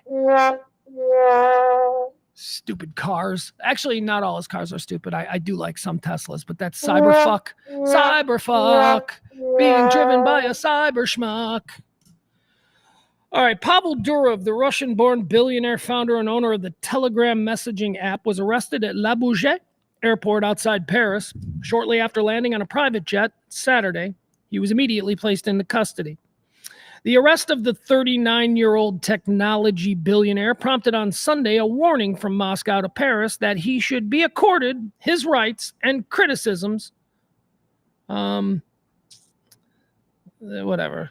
There was no official confirmation from France of the arrest, but 2 French police sources and 1 Russian source who spoke on condition of anonymity said that Durov was arrested shortly after arriving at Le Bourget airport on a private jet from Azerbaijan. See, it's also sketchy. Paris isn't sketchy, but Azerbaijan, very sketchy. Here's what they say about Telegram, and this is why he was arrested. Or he says this about Telegram. Telegram abides by EU laws, including the Digital Services Act. Its moderation is within industry standards and consistently improving. Telegram CEO Pavel Durov has nothing to hide and travels frequently in Europe. It is absurd to claim that a platform or its owner are responsible for abuse of that platform. So that's basically what this is. There's all kinds of sketchy shit going on Telegram. This guy's cashing checks, making all the money, and having absolutely zero responsibility for what's going on. He's making money off of people trading kiddie porn and guns and drugs. And so that is the point of view of the prosecutors here in Europe. They're saying somebody's got to be held responsible for it. This guy cannot continue to be running around the globe on private jets making all this money. Basically, allowing or providing the infrastructure for these illegal things to occur. That's the argument. What I say is, that ain't good enough.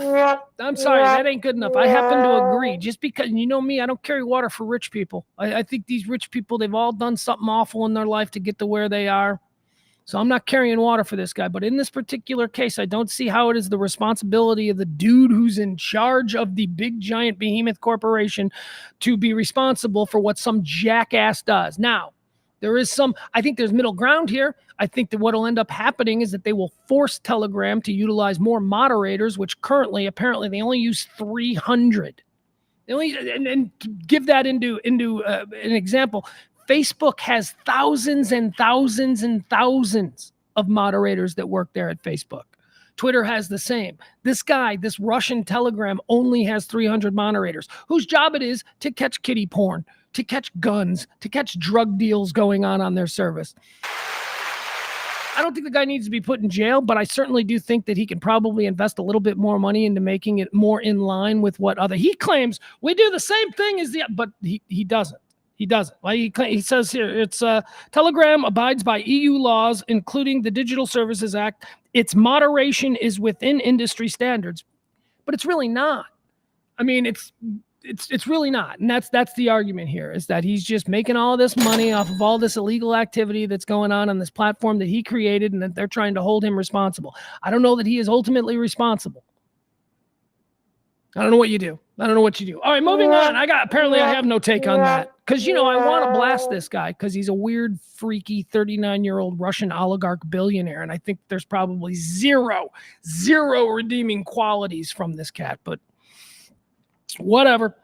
Mosquitoes in Massachusetts. Are you worried? Be afraid. Here's something to be afraid of. I got something for you. You're always looking for shit to be afraid of. That's who we are. We're humans. We love the endorphin rush of fear.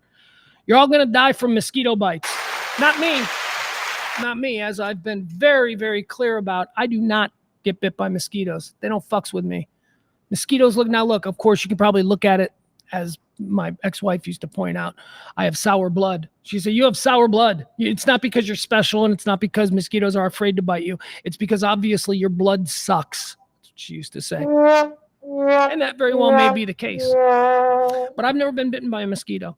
They land on me, and they just don't bite. They fly away, and I feel blessed. However, Massachusetts, they got some deadly mosquitoes out there. People are dying. There's some weird encephalitis disease that's being carried.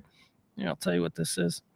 Here we go. A rare but deadly mosquito virus has Massachusetts towns urging vigilance. They're telling people to stay inside, to not go out at night.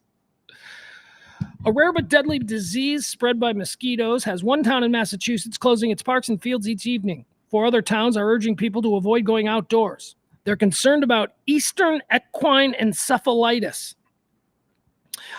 30% of people who get this, 30%, check this out, 30% of people who get this from a mosquito bite, they die. No questions asked. They just die. And then the remaining 70, they have like problems for the rest of their life. They have like permanent disabilities from this stupid mosquito bite. And it's just going on in Massachusetts. And they're just like, hey, don't get bit by mosquitoes.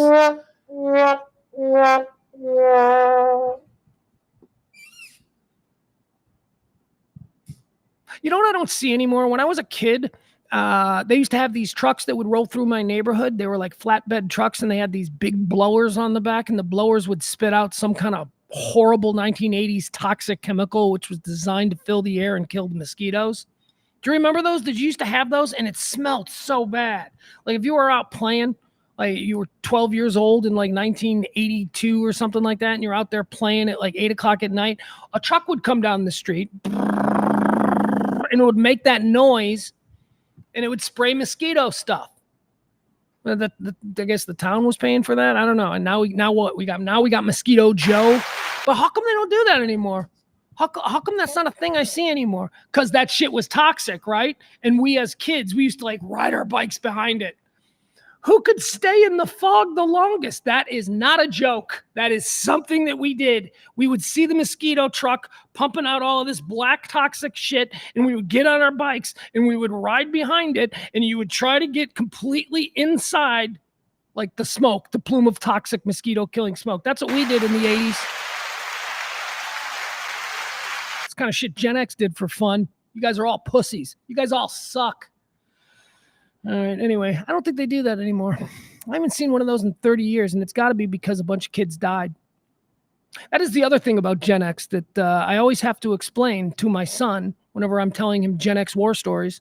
I always have to explain, we didn't all get out, kid. We did not. I know we think we were fine. We had no rules, and our parents but we were fine. No, we weren't. We just didn't care. But I lost multiple kids in high school. I lost multiple kids growing up from stupid shit like, not wearing a helmet on an ATV, or, pool hopping and jumping into an empty pool and breaking your neck. I mean, we did shit, but we didn't all get away. We didn't all get out alive. All right. What else do we have here? What else? We got the mosquito story. Telegram arrest. We did that. Oh, how about Ronda Rousey? You want to talk about Ronda Rousey? Ronda Rousey's making news for like the first time in 5 years. Where has she been? She's doing WWE, right? Yeah. I don't watch wrestling because I'm not an idiot, but that's where she's been. She used to be an MMA fighter. She used to be a really good MMA fighter. She used to be like the most dominant female MMA fighter that the world had ever seen. But the problem was, as I used to point out all the time back then, she only does one thing. She does one thing, and as soon as somebody figures out how to counter that one thing, she will never win another fight. And guess what? That's what happened. You're gonna fight Ronda Rousey? Avoid the armbar. Just don't let her grab your arm. Just no matter what happens, do not let her touch your arm. And you will punch her in the face and you will win. And that's basically what ended her MMA career. But Ronda Rousey, she started having an acting career. She started doing things. I was never a Ronda Rousey fan. I was a fan of her dominance. And I was also a bit befuddled that nobody could figure out how to stop that armbar. I'm like, she does one thing, but I was never a fan of her personality. I always thought she was kind of a bitch. I always thought that she was one of these girls, and this is not an attractive feature to me. There is a type of girl out there, and I'm going to speak directly. There's a type of girl out there who somehow makes it a part of her character and her personality to be dude-like. You know, the dude-like chick? And it's very confusing because sometimes they're hot. Like sometimes the dude chick is like really hot and she's belching the alphabet in a bar. I can do the alphabet. And she's like really hot and you're like, no. Well, that's a girl who I think probably had a dad who was a little bit too present.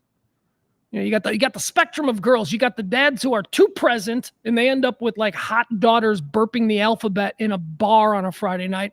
And then you got the ones who are not present at all and they tend to become dancers and decide to sell themselves sexually to any man that will pay them attention.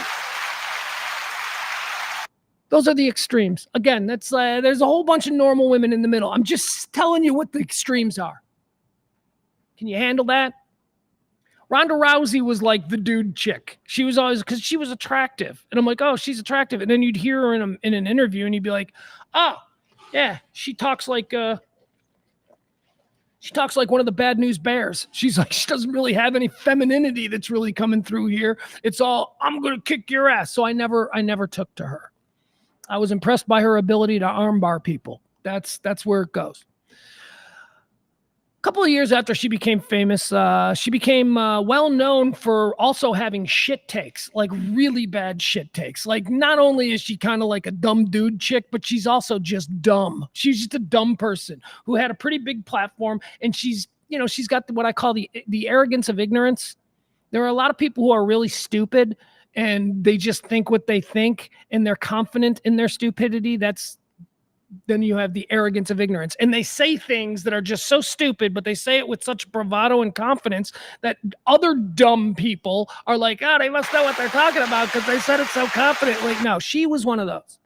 She had arrogance of ignorance. And she famously became a Sandy Hook truther. Yeah, Sandy Hook. Oh, Jesus. Fuck it. Sandy. This is not even a topic that I like to even bring up. This is just such an atrocious and horrifying situation for anybody that's a parent. Sandy Hook, okay? So we're not going to fucks with whole Sandy Hook. But she came out and she was like, yeah, never happened, blam, blam, blam.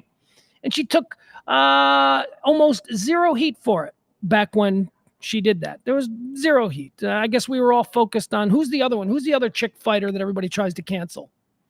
Gina, it doesn't matter. Anyway, so the other day, she was doing an Ask Me Anything. I guess it was a Reddit thing set up by her publicist. Ronda Rousey has a new book coming out about her life. And in the Ask Me Anything, everybody started asking her about Sandy Hook. And she basically is apologizing for it. She said, look, I got to give her credit. Here she is. She's much older. She is, I'm going to read to you exactly what she is saying now. She hasn't addressed this in years since she put out a tweet that denied Sandy Hook or whatever. She hasn't said anything in years, but here's what she has to say. Let me see if we got it. All right. A spokesperson for the lawyer who represents the family of the Sandy Hook victims declined to comment on Rousey's apology. In her statement, Rousey said that she was remorseful and ashamed for the pain that she contributed to those affected by the massacre. She says, I've regretted it every day of my life since and will continue to do so until the day I die. Rousey warned others about falling down the black hole of conspiracy theories online. She says it doesn't make you edgy or an independent thinker. So it doesn't make you edgy or an independent thinker. You're not doing your due diligence, entertaining every possibility by digesting these conspiracies. They will only make you feel powerless, afraid, miserable, and isolated, she wrote. You're doing nothing but hurting others and yourself. You know what? Hey, good for you, chickie. Good for you. I applaud that. That's a fucked up thing to even be, look, even if you think that, shut your fucking mouth, because you don't know for sure, and there's a bunch of parents with dead kids. So for her to now like come out and admit, like, man, I was stupid. I was like 23 years old. I was trying to be edgy. I didn't really have. I applaud her. I applaud Ronda Rousey for apologizing. There you go. Gina Carano, Barney says. Barney helps me out. Gina Carano was the other one we were probably focused on canceling when the other hot chick fighter said some dumb shit. She's apologizing, though. She is apologizing, and that's fine. That's fine with me. All right, what else do we have here? Running through the show. Today's show is going by so quick, everybody. Let's keep going. Oh, fuck you. Oh, this is so badass. Oh, my God, you guys. So there are two things that I learned this morning, that basically shocked my world. The first was All City Networks, the sports network, expanding here into Dallas and launching today with Jeff Kavanaugh. Check them out. DLLS Sports at YouTube. Just go to DLLS Dallas, DLLS Sports YouTube. Follow them for all your Cowboys, Stars, Mavs. Anyway, moving on. So I learned that this morning, and that shook me to my very foundation. But then shortly after that, I learned something else, and that is it looks like Oasis is back together. It looks like them boys, the Gallaghers, are going to put their shit behind them. They haven't played together in like 10 years, 15 years or something. They got into a big fight on stage because Liam and Noel Gallagher can't get along. Oasis is teasing, I guess it started yesterday. Liam and Noel, both on their social media accounts, are teasing something, right? And so now it's being reported that Oasis is back. Oasis. Now, I don't need any new Oasis. All right. Can I be honest with you? Like, I don't want to hear the new shit. I don't want them to go, you've been working on this. I don't want that. You don't want that. Nobody wants that. There ain't no young kids. Young people are the ones that want to hear new music. And I just don't think there are any young people who are going to be interested in the Oasis reunion. It's going to be a bunch of like 35 plus people, right? That's 35 plus, and I think that might even be low. It'll be 35 plus who want to see Oasis. Now, you're probably thinking, who the hell wants to see Oasis? Oh, you guys don't know. You guys have no...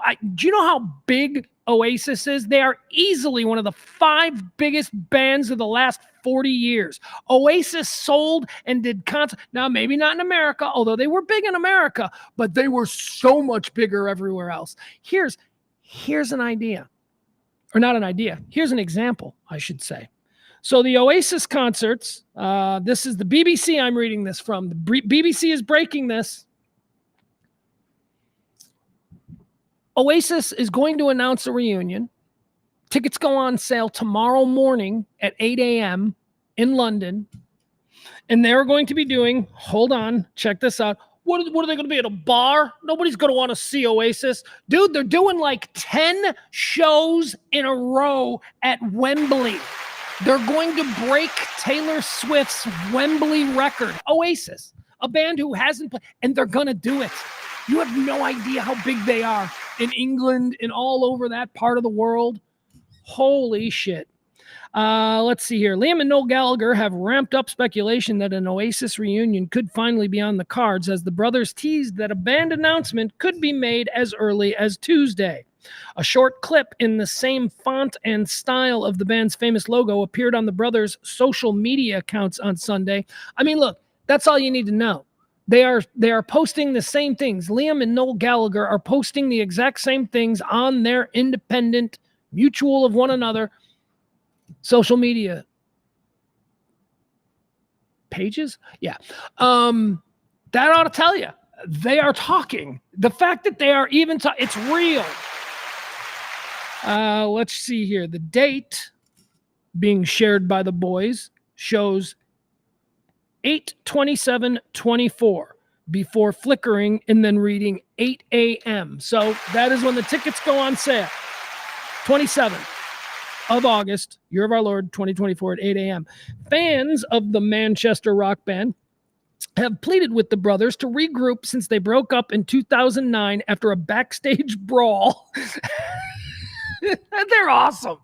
They are awesome. They are my favorite. Now, look, There's a lot of brothers battling brothers in the history of rock and roll. You can go back to the Davies with the Kinks. You got Ray and Dave Davies. They fucking hated each other. Then you got Creedence. You got those brothers. They hated each other. John Fogerty and Jim Fogerty. They despised each other. You had in more recent times, right? Well, not more recent. That just shows how old I am.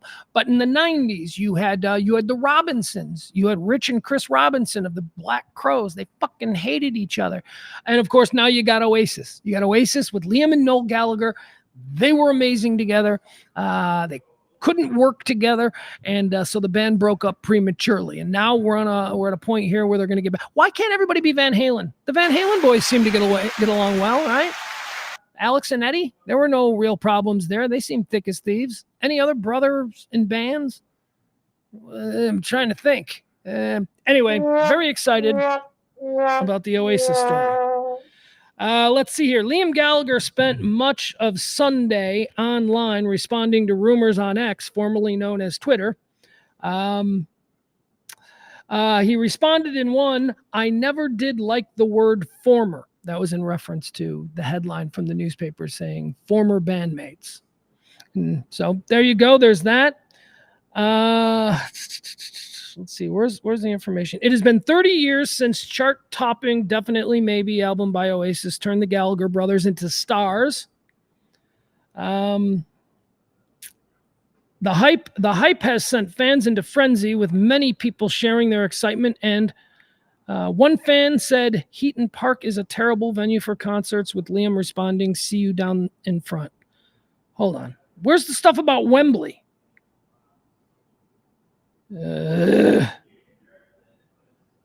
Hold on.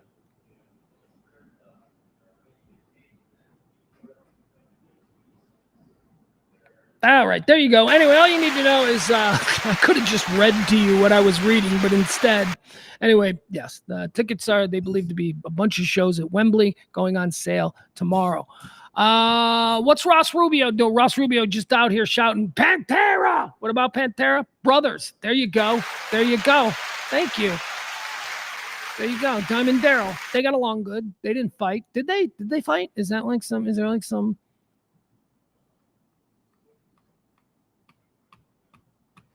I'm trying to think if those guys, like, I don't think so. I don't think so. I didn't like Phil. I mean, I think maybe that was it. Maybe the two brothers just decided that they didn't like one guy. And so, all right. Let's talk a little bit about the NBA and TNT. This lawsuit is now going to the courts. It's a huge, huge lawsuit. The NBA doesn't want to be on TNT anymore. And TNT is saying, hey, and the NBA is saying, you people are too small. How insulting. NBA wants to sign with Prime. They have signed with Prime. They're moving over to Prime. They're going to be on Prime channels. They also signed deals with ABC and NBC. So you got Prime Video is going to now be a home to NBA games in the way that TNT for so many years was. TNT is very upset about this. TNT is an old-timey cable network. Prime is about digital and all of that stuff, so I can understand why the NBA would want to go to Prime. Also, Prime has Bezos, and there's a whole lot of money there. You know who doesn't have a whole lot of money? Warner Brothers Discovery. And they're like on the verge of bankruptcy, and they're trying to maintain some fantasy that they're going to have basketball next year, and they're not going to have basketball. So let's see what the latest here in this lawsuit. NBA slams Warner Brothers Discovery, says company lacks reach and cash to challenge Amazon TV rights. TNT insists that the league's actions are unjustified as court battle heats up. Unless someone calls a timeout soon, the legal game between the NBA and Warner Brothers Discovery, that's TNT, TBS, over small screen basketball rights, 2 for 1, anyway, blah, blah, blah. Again, we don't need to go through this. Anyway, here's what you need to know. The NBA is like, fuck you, dude. Just get it through your head. You are too small. The world of entertainment and media content creation has passed you by, Warner Brothers. You people were afraid. 10 years ago, Warner Brothers, you guys should have made the jump. 10 years ago, you should have went, we're going to take a loss for a couple of years, but we're going to be all digital by 2010. You didn't do that. None of you people did that. You sat there and went, this stuff is a phase. This is a fad. podcasting. Hell, I just saw something the other day. I was watching an old podcast, and it was from a couple of years ago. Yes, it was an early Joe Rogan podcast, and he had somebody. Oh no, it wasn't. I'm sorry, it wasn't Joe Rogan. It was the old Norm Macdonald show. Well, he's dead, but still, Norm Macdonald was doing like this podcast where he would interview people, but there was also video element to it, so you can find it on YouTube. He was talking to Super Dave Osborne, and the very first thing Super Dave Osborne said was, "I guess the career's going well. You're doing a podcast now," and they all laughed. And I'm watching this. I watched it this morning. I'm like, fuck you, Super Dave. I love you, Super Dave. But my God, did you sound like an old, out of touch man in that moment? Because what may have been right in that exact moment, that it wasn't a big thing in that exact moment, you also showed that you lacked any sort of vision for what was coming, because man, were you wrong. All right, what else do we got? Let's see. TNT and WNBA are now trading shit talk with each other. Okay, so let's talk about this. This is a story that I was reading this morning, and it's a story that comes around every now and again. People discuss it, but I'm obsessed with it because this is something that I absolutely love, and it is something that I engage in, and I think it's my right, and I am not even ashamed to admit it anymore. Okay, I am. No, I'm not gonna full out admit it. Here's what I'm gonna say. I enjoy self-checkout at the grocery store. I love it. I prefer it. I will wait in line for self-checkout before I'll go deal with a human being. I would much rather do it myself. I can't be, truthful without telling you that in the very beginning, like the first 10 times, I fucking hated it. Like the first 10 times, I'm like, why my tax dollar? Stupid old man shit that you say, I'm paying for people to check me out. No, you're not. This is a private store. I'm still angry. Why can't you hire more cashiers? So that was like the first 10 times I did self-checkout. But, that was like 500,000 times ago. So I'm pretty much got it down, and I love it. I love it. And should I make a mistake and accidentally not swipe something properly? Fuck you. Fuck you. This is the risk you take when you put me, a rank amateur, in charge of your financial bottom line. You are trusting me. You are trusting me. That is something I am telling you that I did not ever have any proper training in how to do this. I'm making it up as I go along. So if I make a mistake, that's got to be on you. Famously, when my son was very young, I stole like an $80 box of tampons. Boy, I really don't know how to parent. Diapers. It was like 40, 50 bucks. But I accidentally stole a giant box of tampons, Pampers. How did I accidentally steal them? Well, I was going through the checkout line, and it's a big bulky box of Pampers. And so the big bulky box was underneath. And I swiped everything, and I did the food and all that was in the basket, and then I put the bags back in there, and when the bags got put back in there, they obscured what was underneath. So I didn't even see that there were diapers underneath. I totally forgot that I put them there, and I walked out. Here's where I become a criminal. Before I got out of the store, I recognized that they were there.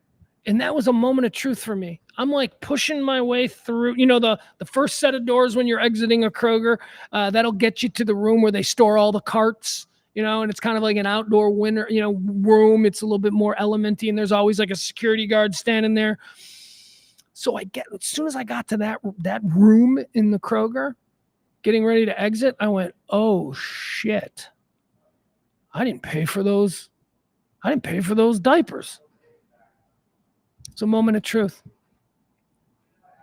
I just kept moving. I just went, oh, well, let's see what happens here.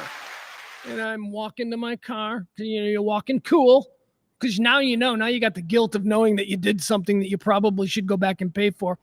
So I'm walking to my car, and I'm like, I'm trying not to look behind me, not wanting to look suspicious. I just put everything in my car, and I went home. And it was fine. I have since Done that with watermelons. Forgot to pay for a watermelon once. It was under there. Forgot to pay for dog food once. It was under there. And I'm not saying this happens all the time. It probably happens once a year. Something like I'll have a lot of groceries and I'll forget that there's something under there. So that's my story. But guess what?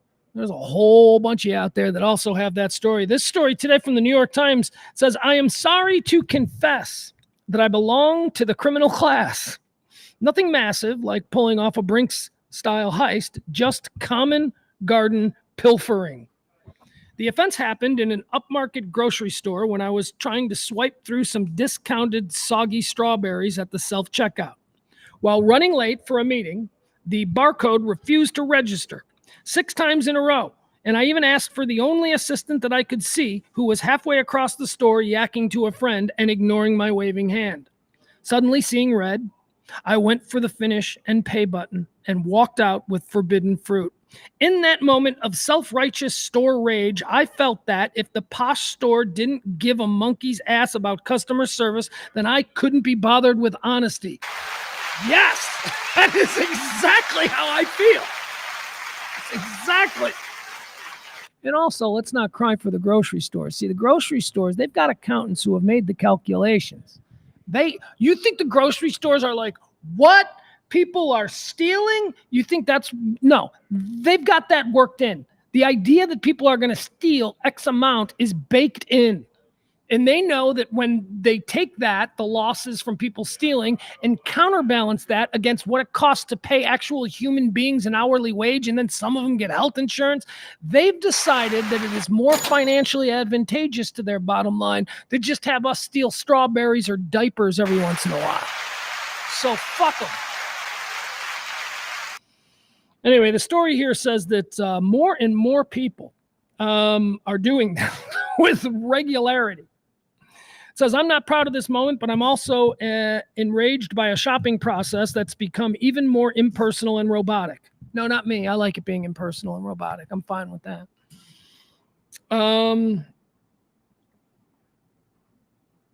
26% of people responded to an Ipsos poll saying that they have accidentally stolen something of significant value from a grocery store in the self-checkout. 26. And I think it's important to note significant value, because I stole diapers. They were like $40, $50. Diapers were really expensive. And I know you're probably thinking, wait. So your end bill was like $40 less than you thought, and you didn't know they were down there? Stop. I'm not on trial. Stop asking questions. Stop asking questions. Maybe at some point during checkout, I noticed that the diapers were under there, and I thought, it's plausible that I could not see them. What if I pretended to not see? I don't know. Maybe that happened. Get a lawyer. Take me to court. All I'm saying is I'm with 26% of people who from time to time have been like, fuck this. I'm going to take this. I've also done another thing that I'm not proud of.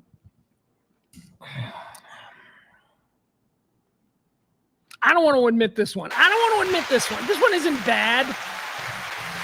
Okay, so I like to buy discounted loaded potato salad. I love the Kroger loaded potato salad. And it's like $7. But if it's like, stuff that's been out there all day, then they drop it down to like $2. So I will buy the $2. I'll take it home and eat for dinner. It's delicious.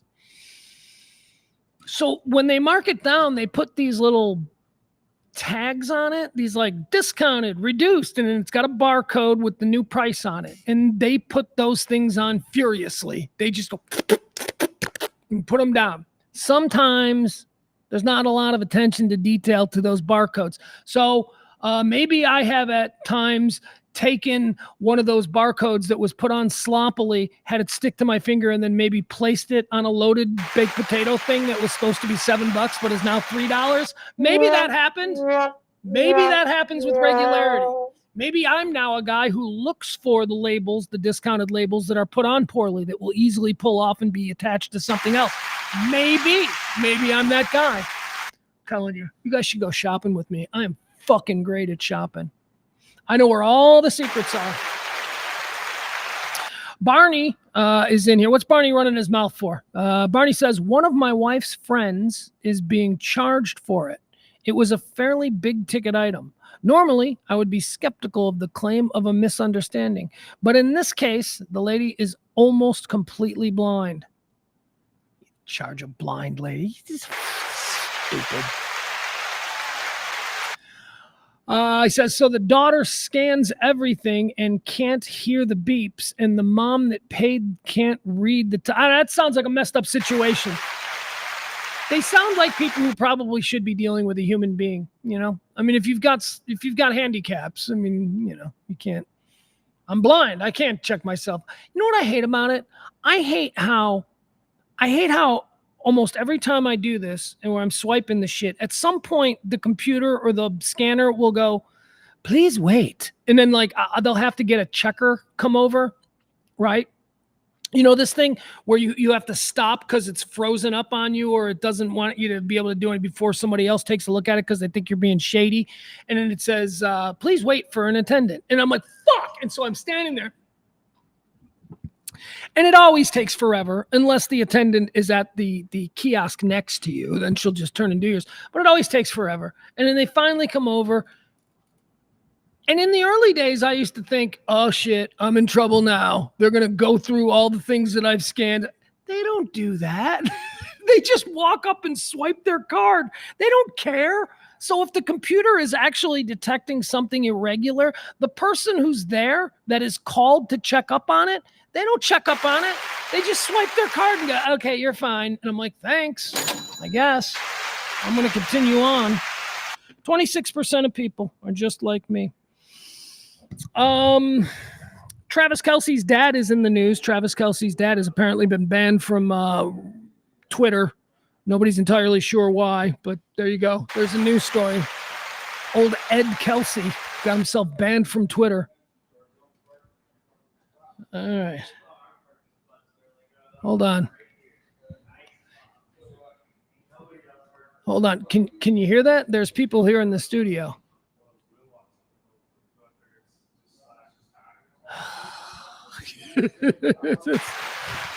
Recording. All right, there we go.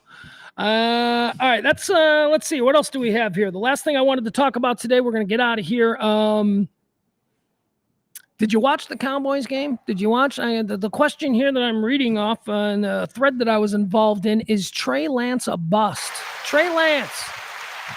This is a continuation of a conversation I had with my son over the weekend. My son has big hopes in Trey Lance. He's not so worried about Dak because he's a kid and he takes Dak for granted, although he does love Dak. But his idea is, even if they don't work it out with Dak, there's going to be an opportunity for us to have Trey Lance. And my son, as I said, he's 15 and he buys into all the hype. He thinks Trey Lance is a first-round quarterback. He is, of course, not a first-round quarterback. The San Francisco 49ers thought that he might be after he played a quarter in college. This dude played nothing in college. So they moved up. The San Francisco 49ers, this was 2020 draft? 49ers move up into the fourth position. For some reason, they take Trey Lance. Okay, that's fine. 2 years later, the 49ers, Shanahan, probably the greatest, I'm not going to say the greatest mind in modern coaching, but one of them, one of the great new minds, Kyle Shanahan, he decides after 2 years that, no, we were wrong. Trey Lance can't play at all. Gets a fourth-round pick from the Cowboys. All right, it's better than nothing. I mean, sure, he gave away, he used a first-round pick and then gave away additional picks in future drafts in order to get him at number 4. He was wrong, but at least he understood he was wrong and he moved on. Cowboys fans, they're all acting like Trey Lance is going to be something. The guy is garbage. The guy has zero experience. The whole reason that we think that Trey Lance is something is because people in San Francisco made a huge fucking mistake on draft night 4 years ago and made him a first-round quarterback. He was a project from the very beginning, a small school, very limited snaps. This guy has less than 300 snaps at quarterback, and he was immediately put in charge of the San Francisco 49ers offense 2 years ago. Guess what happened? He sucked, and then he got hurt, and now he's a Cowboy. He's quarterback 3. He's QB 3 on the Cowboys depth chart. So again, am I talking to you? No, I'm talking to my 15-year-old son. Look, you got to give up the Trey Lance dream. Threw 5 picks. Now, let's be fair. The first half, there were moments where you're looking at Trey Lance in the first half and you're thinking, wow, maybe this guy can be an NFL quarterback. But then when the game was over, he played the entire game. 5 picks. You can't. There's no way. 5 picks. Sports Bra says decent arm, no accuracy. No, you're absolutely right about that. But I would also say there is this misunderstanding about who he is simply because somebody made a big stupid mistake 4 years ago. He is looked at like my 15-year-old son. My 15-year-old son looks at him like he's a number 4 overall pick. And I think there's that perception among a lot of Cowboy fans who think, well, he's a number 4 overall pick. And I'm saying he should never have been. He's probably, look, he has some talent. He has great athleticism, and he's got a rocket for an arm. But again, he threw 5 picks. Should have been taken. Look at that. Wasn't Dak 5th or 4th? Was Dak 4th round or 5th round? Whatever. He's the guy. He's infinitely better than Trey Lance. Trey Lance needs snaps. Trey Lance needs to play. He came out of college you realize he only played a couple of games in college. He didn't have like this storied 3-year career at North Dakota Tech or wherever the fuck he came from. He didn't have that. He was just a guy who flashed on tape, and somehow the 49ers got bedazzled by him. I think it was because in that draft, a whole bunch of draft experts were like, this kid out of North Dakota Institute of Technology, or wherever. Again, I don't know where he went. But all these draft experts started talking him up, and all of a sudden you got the San Francisco 49ers trading up to the number 4 position to take him. And now the whole world thinks this poor kid is running around carrying the burden of being a number 4 overall pick when he would probably tell you, I should have gone in the 3rd round.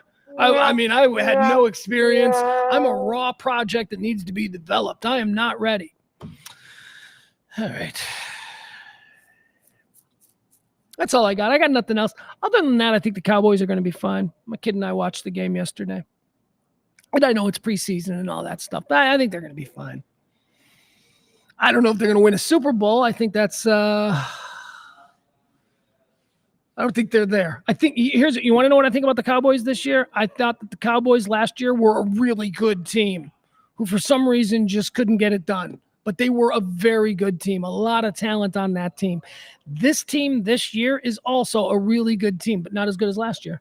This team is not as good as last year's team.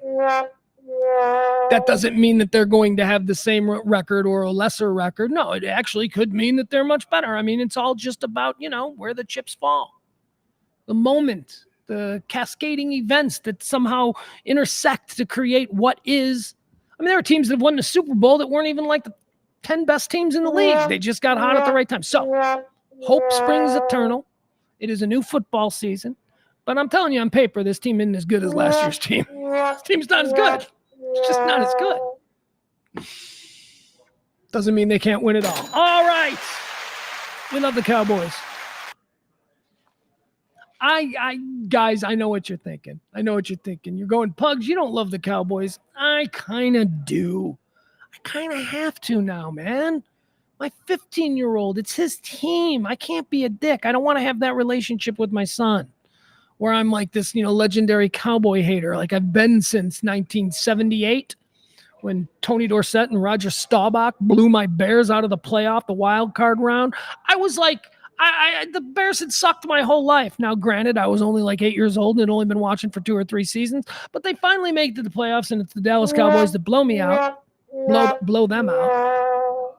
And from that point forward, I always hated the Dallas Cowboys. Never imagined that in my 30s I'd be working at the flagship station for the Cowboys, or that I'd be hosting pregame shows for the Cowboys, or that I'd be involved in draft parties for the Cowboys. So over the years, I have become an appreciator of Cowboy. I'll tell you what I love. I love Dallas Cowboys culture. I love, because how could I not? I mean, all my friends here are like crazy Dallas Cowboy fans, and it's fun. They're all assholes. I mean, there is nothing worse except for possibly New York Yankee fans, but there is nothing worse than a Dallas Cowboy fan out there in the wild. They're obnoxious, they're absurd, and they run their mouths. But as far as the culture of, that team and, I like it all. I like it all. And now my son, I got a 15-year-old son who loves it. So I am trying to really embrace the Cowboys this season. We'll see how that goes. All right, that's going to do it for the show today. I appreciate everybody coming here and hanging out with me. Sports Bros says the 49ers went the Mitch Trubisky route. What do you mean about that? What do you mean? What do you mean? Is it a shot? You taking a shot at me because I'm a Bear fan? Because the fucking Ryan Pace, for some reason, thought trading up for Mitch Trubisky at number 2 and Patrick Mahomes and Deshaun Watson were still there. He thought that was a good idea? Is that what you're trying to get at? You're trying to trigger me? Sports Bra? Fuck it. It's over. It's over. We don't care. I don't care. You think I care? You think I care about Mitch Trubisky? I don't care. What's he on the IR out there in Buffalo? Backing up Josh again? He's hurt. I think he got hurt. Justin, always be a Justin fan, rooting for Justin. I'm a Steelers fan, rooting for Justin. But I got Caleb, man. You got to go onward and upward. You got to just be like, okay, this is my reality. My reality is Caleb Williams, and I'm all in. So don't you bring up Mitch Trubisky to me. How dare you? Years ago.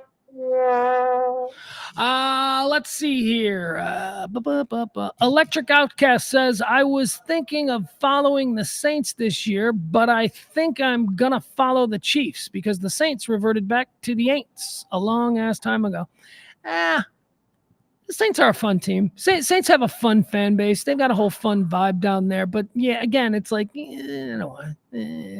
But Chiefs? Come on, man. Although, here is the thing. I think that it's perfectly okay for somebody who is a resident of Dallas, who grew up here in Dallas and all of that stuff, if you are going to walk away from the Cowboys and root for another team, I do think it's okay to root for the Chiefs. Only okay in Dallas, because this is where they originated. I mean, you can actually say, oh, my grandfather was a fan of the Texans, and this is like a family thing. So that actually kind of makes sense to me. Anywhere else in the country, though, if you just decide, I'm an Atlanta Falcons fan and I don't like the team this year, so I'm just going to be a Chiefs fan, you're a front-running son of a bitch. You're a D-bag liking the Chiefs. Like I say, I think it's okay to like the Chiefs in Dallas because they originated here. They were here. That's why I am an Arizona Cardinals fan. I have all of these teams. My Bears are my team, but my second team has always been the Arizona Cardinals because they were originally the Chicago Cardinals, and my father and grandfather were fans of the Chicago Cardinals, so I feel like I have a genetic right to root for the Arizona Cardinals. They were the South Side team. Electric Outcast says, I'm in Missouri. Man, I have an excuse. Yeah. Were you a Cardinals fan or were you a Rams fan? Were the Cardinals before you? I don't know. Don't you apologize for nothing, Electric Outcast. You're good. All right, guys, that's going to do it for today's show. I so appreciate you hanging out. We'll be back tomorrow for more unfiltered current events, stream of consciousness ranting. I am Pugs Moran. This is the Kelly Moore Memorial Studios in the beautiful E-Gallery in Dallas's Design District on the RadioMisfits.com platform. We'll see you back here tomorrow. We are Radio Misfits Dallas. Love you. Bye.